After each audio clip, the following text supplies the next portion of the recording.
मरीम नवाज ने Chaudhary sugar mill के share जी कहा मेरे दादाजी ने मुझे 2008 में दिए हैं जी। पर दादाजी 2004 के फौत हो चुके हाँ हैं, जी। क्या कहते हैं?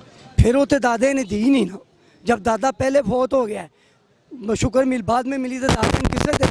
दादा अपने जिंदगी देता तो फिर तो बात ठीक थी। जी ठीक है। अच्छा तो क्या ये सिर्फ प्रापो करने का हैं? जी क्या ये सिर्फ झूठे प्रापो करने हैं? देखो पूरा पाकिस्तान में हमेशा झूठे बराबर गंदे ही होते हैं। सियासतदाना ने कभी सच बोला नहीं बोला। बिल्कुल ऐसा ही है।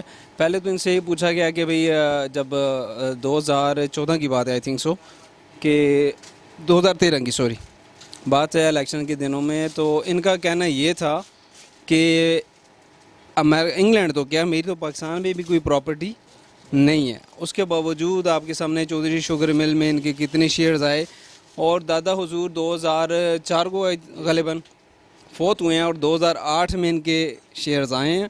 और इनका कहना है कि दादा से पूछा जाए, फिर अब्बास शरीफ साहब से पूछा जाए, जो दोनों हुजूर फौत हो चुके हैं। फौत शुदगान से ये कह रही हैं कि उनसे मेरे एसेट्स का जो है ना हिसाब पूछा जाए। मुझसे ना पूछे, मुझे काफ़ी पिलवाएं, तो नैब ने फिर उनको काफ़ी भी पिलवाई, ठीक है जी। और फिर इनको टाइम दे दिया 10 दिनों का। 10 दिनों के बाद जब इनको बुलाया गया अदालत में 31 जुलाई को, तो उस वक्त जनाब कहती हैं जुमरात का दिन था, इनका कहना था कि भाई मेरे पास टाइम नहीं है, मैं अपने वाले साहब से मिलने लखपत जा रही हूँ। तो वहीं से फिर नैब ने इनको दोबारा से अरेस्ट कर लिया जी। चौधरी शुगर मिल में तो यही है ना कि जो इसके मेरा ख्याल है क्योंकि 80-90 लाख जो शेयर थे वो पहले किसी दुबई का जो शेख है उसके नाम पे थे, ठीक है। ये तो मनी ट्रेल का मसला है ना। वो ये कह रहे हैं कि ये सबसे पहले ये चौधरी शुगर मिल के जो शेख के पास है, वो जो अरब का जो बाशिंदा है उसके पास कैसे गए, फिर ये वापस मरीम नवाज के पास कैसे आए। ये वो मनी ट्रेल देते, मरीम तो बाहर आ जाती है। मतलब अगर आप एक चीज़ खरीदते हैं तो उसकी तो रसीद, कोई सबूत तो होगा ना आपके पास। अगर इनके पास वो सबूत ही नहीं है तो कैसे पॉसिबल है सर? एक बंदा कहे मेरे पास अरबों रुपए की मिल है लेकिन मेरे पास सबूत नहीं है, ऐसा हो सकता है? ऐसा तो फिर ठीक है, कल को मैं किसी बिल्डिंग पे कब्जा कर लेता हूँ, कहता हूँ मेरे ये बिल्डिंग मेरी है लेकिन मेरे पास इसका सबूत नहीं है। बस मजाक है जी आवाम के साथ। और लोग बड़ी हैरत होती है जब लोग उनको डिफेंड भी करते हैं ऐसी चीज़ों के ऊपर। That is not. वो पहले भी जो उनका वो कैलिबरी फ़ॉन्ट वाला इशू आया और चीज़ें थी, मतलब बड़ी वाज़ेह है चीज़ें कि वो लोग क्या कर रहे हैं, कौम के साथ मजाक कर रहे हैं।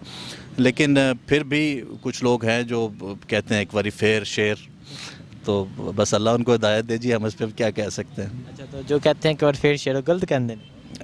डेफिनेटली जी, शेयर ने इतनी बारियाँ लगा ली, एक दफ़ा और भी आ जाएगा तो फिर क्या जो है ना हशर करेगा हमारा। पहले ही पाकिस्तान के ऊपर जो इतने कर्ज़े हो गए हैं और जो हमारी इकनॉमिक सिचुएशन हो गई है, तो एक दफ़ा और अगर शेयर आ गया तो फिर शायद ज़मीन के नीचे ही हम पाए जाएंगे, ऊपर तो मुश्किल ही है। सर जब 2008 में जब दादाजी जिंदा ही नहीं होंगे तो इनको 2004 में कहाँ से विरासत मिलेगी? ये कि कब्रिस्तान से उठ के दादाजी 2008 में आगे इनको दे गए हैं। ये सारा पैसा चोरी का पैसा है, ये जितना भी है अवाम का पैसा है, इन्होंने खाया है। ये मान नहीं रहे हैं जी, हमने नहीं दिए हैं। अगर ये पैसा मान जाएंगे तो ये तो चोर हैं, पक्के चोर हैं। ये इसलिए मान नहीं रहे हैं कि हम पैसा अवाम को नहीं देंगे। अगर हम दे देंगे तो ये हम माने जाएंगे, अवाम इनको मानेगी कि ये पक्के चोर हैं।